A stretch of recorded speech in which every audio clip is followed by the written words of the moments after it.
Welcome into the BSN Nuggets weekly breakdown presented by Strava Craft Coffee. Rise to be your best with Strava Craft Coffee. CBD-rich hemp oil-infused coffees will help you wake up, stay focused, and feel great as you go about your day. Use BSN20 to save 20% off your first order.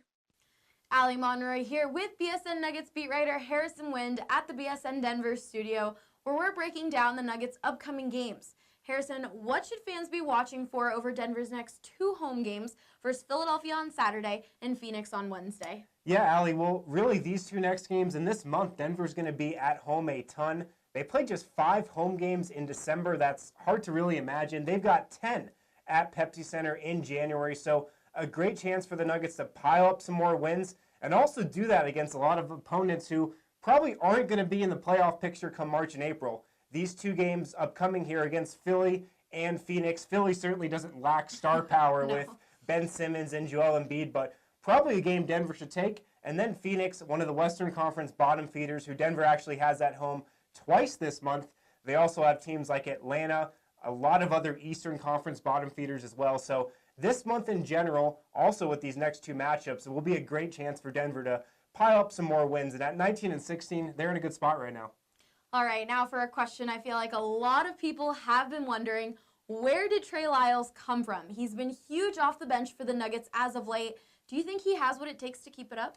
I definitely do, and Trey Lyles is an incredible story, an incredible revelation for Denver. Of course, he came over in a draft night trade that also netted the Nuggets Tyler Lydon. Trey Lyles was a guy who was highly regarded out of high school, highly regarded at Kentucky, was only there for a year, and then he went to Utah. Kind of got lost in the shuffle there, but he's really been given another life here in Denver. He's been incredible since Paul Millsap went down. He's probably been the biggest guy you can point to that has stepped up in his absence. He's averaging 15 points per game off the bench for Denver in December. That's the biggest points per game out of the entire league off of guys that have come off the bench. So he's been incredible.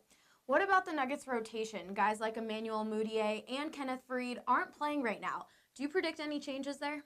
I don't. I see Michael Malone sticking with his current 8 or maybe 9-man rotation. He's really slimmed it down, cut guys out like Mudiay, like Faried, and as a result, besides from Denver's loss in overtime in Minnesota, Denver's been great defensively with this shortened rotation, and one of the reasons is subpar defenders like Mudiay, like Faried, like some other guys who were getting some minutes, earlier in December, back in November, those guys just aren't playing anymore. So Denver overall is playing good defenders, and that's why their defense has been better.